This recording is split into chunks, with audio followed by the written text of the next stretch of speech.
Un cordial saludo a toda la comunidad universitaria, profesores, estudiantes y trabajadores, y por supuesto toda la ciudadanía del departamento de Córdoba y del país. Como es costumbre, todos los domingos tenemos la oportunidad de leer la columna de opinión, una columna que pretende contribuir a un ejercicio pedagógico, educativo, que contribuya pues, a el debate ciudadano alrededor de temas y problemas que tienen que ver con la vida local, regional, nacional e internacional.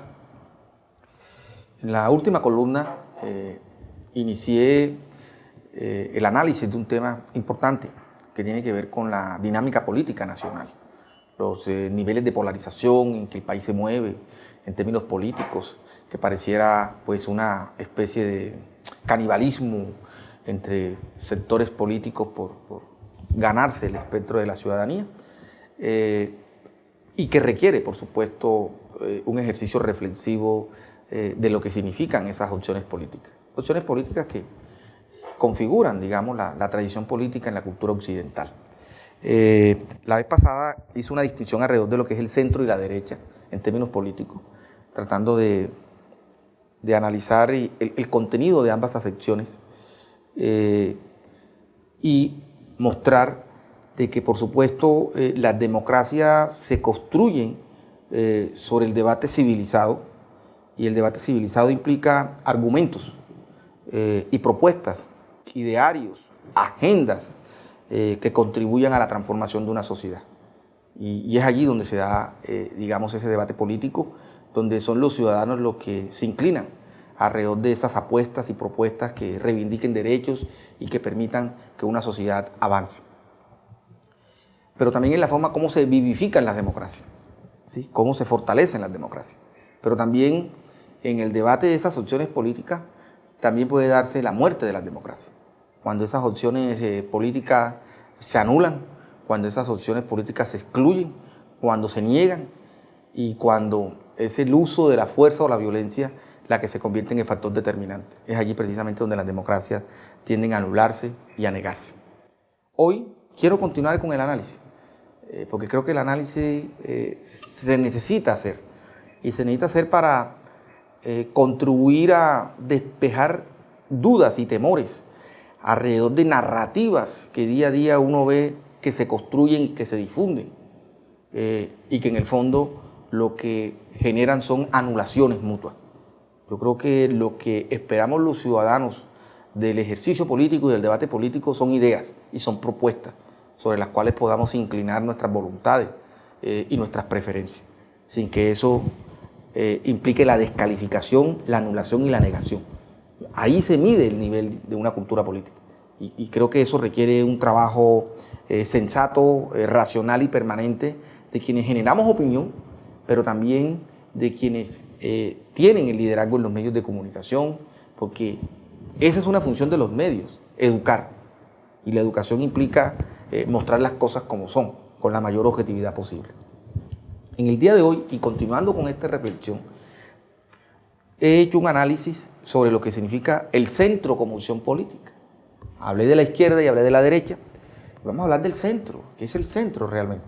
Y si el centro existe como opción política. ¿Y qué significa el centro? Yo creo que esto es importante porque en la narrativa política, en el discurso político, ante la polarización de los extremos, o lo que se definen como los extremos, izquierda y derecha como opciones políticas, ha venido emergiendo en las últimas décadas. Y no es nuevo. Yo diría que en las últimas décadas, en el escenario de la cultura política occidental, la idea de que se pueda configurar un centro, ¿sí? Para algunos teóricos políticos como Duverger, el centro no existe como opción política, ¿sí? Existe la izquierda y la derecha, y en la izquierda y la derecha confluyen matices de distinta naturaleza, ¿sí? Tanto izquierda y derecha confluyen todos los matices políticos. Pero bueno, digamos en el debate político, cuando se construyen estas narrativas teóricas, entonces se plantea, no es que existe un centro. Vamos a tratar de profundizar y de teorizar para que la ciudadanía también se forme su propio criterio si realmente el centro existe como opción política. Entonces he llamado a esta columna el centro como opción política. Continuando con el análisis acerca de la mutua satanización entre izquierda y derecha algo evidente en las últimas décadas en Latinoamérica, en particular Colombia. Se podría decir que el furor de los debates, que se hacen y expresan con fanatismo marcado, como si se defendiera un dogma o verdad absoluta, los partidarios unos con los otros se acusan mutuamente de hacer parte de una inmoralidad e irracionalidad coexistente. Por ello, es importante seguir escudriñando el contenido de dichas acepciones y llegar a conclusiones que permitan comprender que ambas se necesitan. En la medida en que se niegan, prevalecen. Anularse es reafirmarse. Igualmente, deben coexistir pacíficamente y deliberativamente para la permanencia y fortalecimiento de la democracia. Lo problemático y conflictivo de estas acepciones es la manera como se defienden. Una defensa radical e inamovible hace peligroso su proceder cuando se convierten en gobierno. Una mirada reflexiva de la historia hace comprensible lo anterior.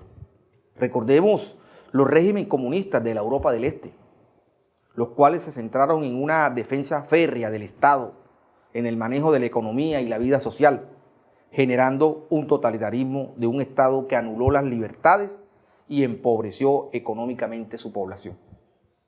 Este modelo de totalitarismo de Estado fracasó en los sistemas políticos que lo implementaron, como fracasó también el totalitarismo de mercado defendido por la lógica del capitalismo radical o salvaje. Ambos tipos de modelos totalitarios han sido experimentados en distintos momentos de la historia, con efectos desastrosos. Estos han sido modelos fallidos. En este sentido, izquierda y derecha son opciones políticas que defienden un ideario y modelo de Estado y sociedad. En consecuencia, ambas acepciones contienen una narrativa política que estructura una humanidad dual, donde existe el bien y el mal, la verdad y la mentira, la justicia y la injusticia.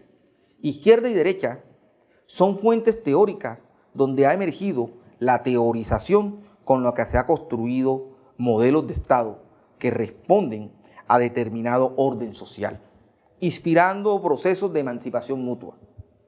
En medio de la izquierda y la derecha emergen personas o grupos que se definen de centro. El centro es al mismo tiempo una ilusión y una realidad. Muy bien lo expresó Duverger en su obra clásica sobre los partidos políticos, donde expresa que el centro político era imposible. El destino del centro es ser separado, sacudido, aniquilado. Separado cuando una de sus mitades vota por la derecha y otra por la izquierda. Sacudido cuando vota en bloque, bien por la derecha, bien por la izquierda. Aniquilado cuando se abstiene. Es decir, el centro pretende convertirse en una opción política sintetizando las contradicciones que surgen de la izquierda y la derecha. Por esta razón, se convierte en una expresión gaseosa y fantasiosa, por cuanto la política es acción, y una opción política tiene que definirse desde un ideario que pueda defenderse y ser defendible. El centro se convierte en una especie de corriente política que sobrevive sobre la negación de los extremos. Ahora bien, los partidos de centro no existen en Colombia, pero surge una paradoja. El centro político es la opción que prefieren los electores. Debido a esto, la izquierda y la derecha acomodan sus discursos y programas políticos para cautivar y captar el voto del centro. En este sentido, las opciones políticas de izquierda o derecha están llamadas a repensarse y refundarse permanentemente, como sucedió en gran parte del siglo XX en Europa, para responder a los retos y necesidades sociales de manera real. Ello implica acuerdos de coexistencia que superen la mutua satanización y construyan escenarios de democracia deliberativa con predominio de ideas y racionalidad, donde la única violencia permitida sea la del mejor argumento. Esta era la reflexión que quería compartir. Reflexión que pretende precisamente suscitar en quienes nos escuchan, en quienes nos leen, deliberaciones, debates. Esto no es una verdad absoluta, esto es una reflexión académica. Y si algo hemos aprendido los académicos es hacer reflexiones y colocar esas reflexiones a la deliberación y a la discusión de quienes nos leen, quienes nos escuchan, para formarnos nuestra propia interpretación. He tratado de hacer este ejercicio académico haciendo una revisión teórica y conceptual, una revisión fundamentada en la historia de las ideas políticas en Occidente, que es muy amplia, muy diversa, y tratar de develar los contenidos de esas acepciones que en las dos últimas columnas he venido abordando, tanto izquierda como derecha, y hoy hablando del centro, ¿sí? Y digo esto por el escenario político nacional, inclusive el escenario político latinoamericano. El péndulo político siempre se ha movido, digamos, en esos dos extremos. Y es tanta la radicalización y la polarización en los extremos que, como señalé aquí, lleva a los partidarios de ambos bandos a hacer una defensa prácticamente fanática, como si aquí se estuviese en medio de una defensa de un dogma, una verdad absoluta, cuando eso hoy, en el marco de la racionalidad moderna, no debe existir. Hoy lo que debe existir en el marco de una racionalidad moderna y en el escenario de una democracia moderna es la deliberación.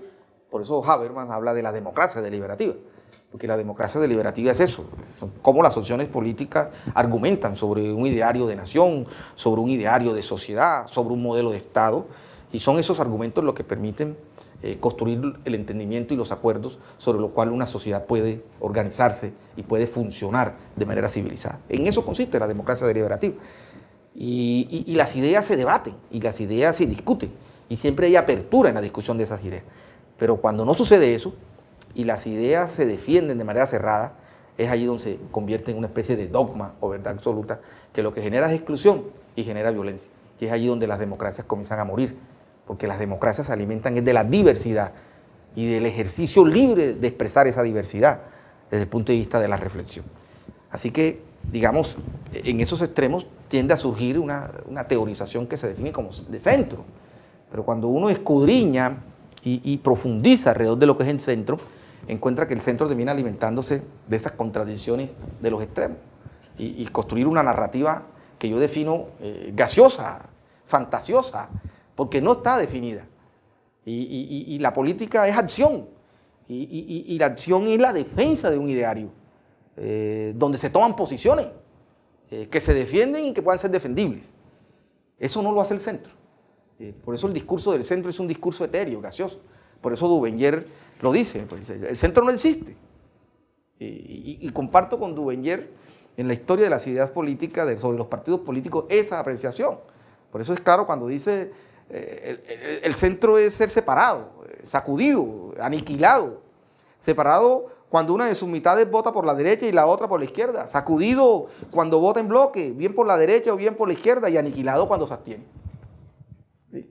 Pero bueno, eso hace parte del debate político, y hago esto porque ese es el escenario que vive Colombia hoy, y es importante que los ciudadanos tengamos una apreciación sobre esa discusión y podamos intervenir en la discusión con elementos de juicio, con argumentos, que es lo que yo trato de hacer en cada columna de los domingos, es hacer un ejercicio pedagógico. No es mi verdad, es mi análisis, es mi reflexión compartida pues con quienes todos los domingos toman la molestia de leernos y de seguir, digamos, esta grabación, pero también la columna escrita que se difunden por los medios locales y nacionales.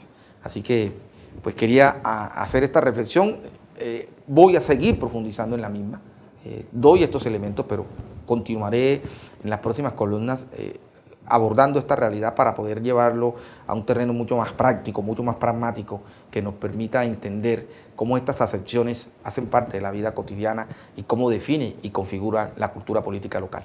Muchas gracias.